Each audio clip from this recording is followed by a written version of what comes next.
আসসালামু আলাইকুম। Welcome back my channel cooking house by Bithi. আজ আপনাদের সাথে শেয়ার করব ভীষণ মজাদার এবং টেস্টি গরুর ভুঁড়ি ভুনা। এই গরুর ভুঁড়ি ভুনাটা অনেকেই খেতে পছন্দ করেন, আবার অনেকেই পছন্দ করেন না। যারা পছন্দ করেন আশা করছি তাদের কাছে আমার রেসিপি ভালো লাগবে। গরুর ভুঁড়ি ভুনা করার জন্য আমি এখানে আধা কেজি পরিমাণ গরুর ভুঁড়ি নিয়েছি। তো গরুর ভুঁড়ি পরিষ্কার করার একটা ভিডিও আমার চ্যানেলে অলরেডি দিয়ে দিয়েছি, আপনারা চাইলে সেটা দেখে নিতে পারেন। ভুঁড়িটা কিন্তু আমি আগে থেকেই হলুদ লবণ দিয়ে খুব ভালোভাবে সেদ্ধ করে নিয়েছি। ভুঁড়িটা আমি এরকম ছোট টুকরো করে কেটে নিয়েছি, আপনাদের পছন্দ মতো ভুঁড়িটা কেটে নিতে পারেন। চুলায় একটা প্যান বসিয়ে দিয়েছি। এখন এই প্যানের মধ্যে দিয়ে দেব রেগুলার রান্নার তেল। তেলের পরিমাণটা একটু বেশি লাগবে, সেই আন্দাজ মতো করে দিয়ে দিয়েছি। এখন এই তেলের মধ্যে দিয়ে দেব আস্ত গরম মশলা। আমি এখানে 2 টুকরো দারুচিনি, 3-4টা এলাচ, কয়েকটা লবঙ্গ এবং গোলমরিচ নিয়েছি। আর দিয়ে দেব তেজপাতা। এখন এই আস্ত গরম মশলাটা একটু ভেজে নেব, খুব সুন্দর একটা ফ্লেভার আসা পর্যন্ত। গরম মশলাটা হালকা একটু ভেজে নিয়েছি। এখন এর মধ্যে দিয়ে দেব পেঁয়াজ কুচি। যেহেতু ভুঁড়ি ভুনা করব তার জন্য পেঁয়াজের পরিমাণটা আমি একটু বেশিই দিচ্ছি। আমি এখানে প্রায় 1.5 কাপের মতো পেঁয়াজ কুচি দিয়ে দিচ্ছি। আর পেঁয়াজটা এখানে একটু বেশি দিলে খেতে ভালো লাগবে। এখন এই পেঁয়াজটাকে আমি হালকা লাল করে ভেজে নেব। চাইলে এখানে পেঁয়াজ বাটাও দিতে পারেন, তবে পেঁয়াজ বাটা দিচ্ছি না, আমি এখানে শুধু পেঁয়াজ কুচিই দিচ্ছি। পেঁয়াজটাকে নেড়েচেড়ে আমি হালকা করে ভেজে নিয়েছি, আর কাঁচা গন্ধটাও চলে গিয়েছে। এখন এর মধ্যে দিয়ে দেব রসুন বাটা। আমি এখানে 1 টেবিল চামচ পরিমাণ রসুন বাটা দিয়ে দিলাম। আর দিয়ে দেব 1 টেবিল চামচ পরিমাণ আদা বাটা। রসুন এবং আদা দিয়ে পেঁয়াজের সাথে আবার একটু ভালোভাবে নেড়েচেড়ে ভেজে নেব, যাতে আদা রসুনের কাঁচা গন্ধটাও চলে যায়। পেঁয়াজ আর আদা রসুন একসাথে ভালোভাবে ভেজে নিয়েছি। এখন এর মধ্যে দিয়ে দেব স্বাদমতো লবণ। হলুদের গুঁড়া দিয়ে দেব 1/2 চা চামচ পরিমাণ। শুকনা মরিচ গুঁড়া দিয়ে দেব 2 চা চামচ পরিমাণ। ধনিয়া গুঁড়ো দিয়ে দেব 1 চা চামচ পরিমাণ। জিরা গুঁড়া 1 চা চামচ পরিমাণ। সামান্য একটু পানি দিয়ে দেব যাতে মশলাটা পুড়ে না যায়।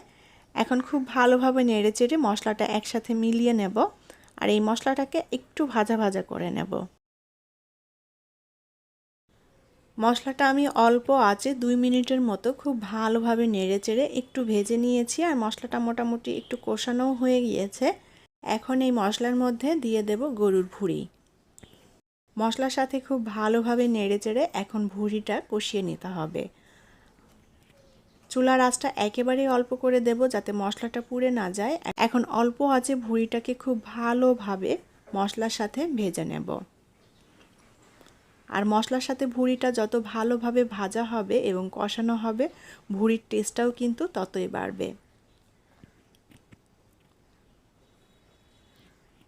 আমি চুলার আঁচটাকে অল্প করে দিয়ে প্রায় 6 থেকে 7 মিনিট মতো ভুঁড়িটাকে এভাবে অল্প আঁচে ভেজে নিয়েছি। আর এভাবে অল্প আঁচে ভুঁড়িটাকে খুব সুন্দর মতো ভেজে নিলে ভুঁড়ির টেস্টটা কিন্তু অনেক অনেক বেড়ে যায়।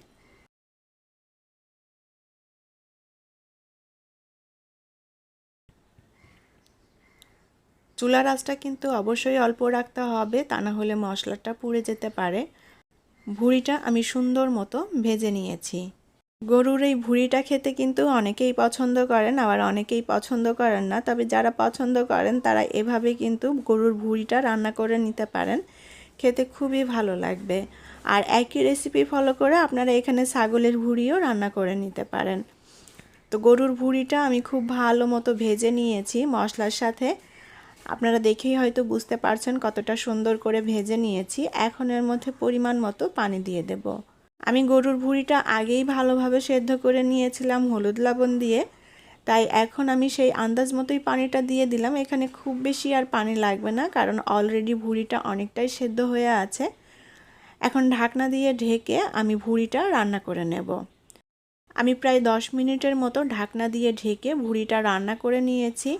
এখন ভুঁড়িটা উল্টাপাল্টা করে একটু নেড়ে দেব।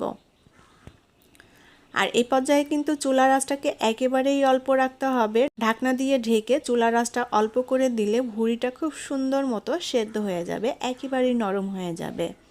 এখন এই ভুঁড়ির মধ্যে দিয়ে দেব কিছু আলু। আমি এখানে বড় সাইজের একটা আলু কুচি করে নিয়েছি। আলুটা একেবারে ছোট ছোট টুকরো করে দিয়েছি, ভুঁড়িটা যে সাইজের করে কেটেছি ঠিক সেরকমই। আলুটা দিলে এই ভুঁড়ি ভুনা খেতে খুবই ভালো লাগে, তবে এখানে কেউ যদি আলু না দিতে চান আলুটা বাদ দিতে পারেন। আলু ছাড়াও এই ভুঁড়ি ভুনাটা খেতে অনেক বেশি মজার হয়। তো আলু দিয়ে এখন ভুঁড়ির সাথে খুব ভালোভাবে নেড়ে চেড়ে আলুটাও কষিয়ে নিতে হবে। আবারও ঢাকনা দিয়ে ঢেকে দেব। আমি আরও 5 মিনিটের মতো ঢাকনা দিয়ে ঢেকে ভুঁড়িটা রান্না করে নিয়েছি। আর আলুটাও কিন্তু সেদ্ধ হয়ে গিয়েছে। এখন খুব ভালোভাবে নেড়ে চেড়ে ভুঁড়ি এবং আলু একসাথে কষিয়ে নিতে হবে। আর ভুঁড়িটা যত ভালোভাবে কষিয়ে নেওয়া হবে খেতেও ততটাই মজার হবে। চুলার আঁচটা অল্প রেখে আমি আলু এবং ভুঁড়ি একসাথে খুব ভালোভাবে কষিয়ে নিয়েছি। আর মশলার তেলটাও উপরে উঠে এসেছে। এখন এর মধ্যে পরিমাণ মতো পানি দিয়ে দেব। পানিটা আর খুব বেশি দেওয়া লাগবে না, কারণ ভুঁড়ি এবং আলু অলরেডি ভালো মতো সেদ্ধ হয়ে গিয়েছে। এখন জাস্ট অল্প একটু পানি দেব। পানিটা দিয়ে খুব ভালোভাবে নেড়ে চেড়ে মিলিয়ে নিতে হবে। ভুঁড়ির মধ্যে যে পানিটা দিয়েছিলাম পানিটা ভালোভাবে ফুটে উঠেছে। এখন এর মধ্যে দিয়ে দেব হাফ চা চামচ পরিমাণ টালা জিরা গুঁড়া।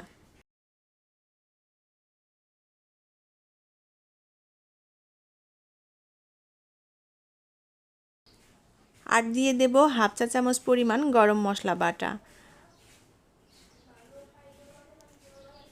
জিরা এবং গরম মশলা বাটা দিয়ে খুব ভালোভাবে নেড়ে চেড়ে মিলিয়ে নেব।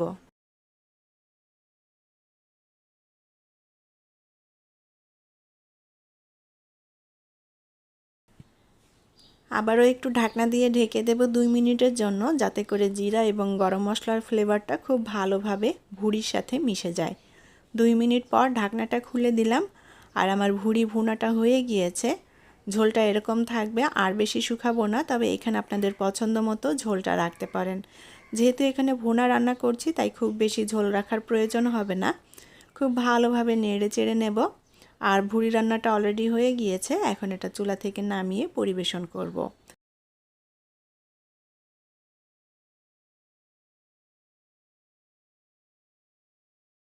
এই ভুঁড়ি ভুনাটা রুটি, লুচি, পরোটা কিংবা সাদা ভাত যে কোনোটার সাথেই পরিবেশন করতে পারেন।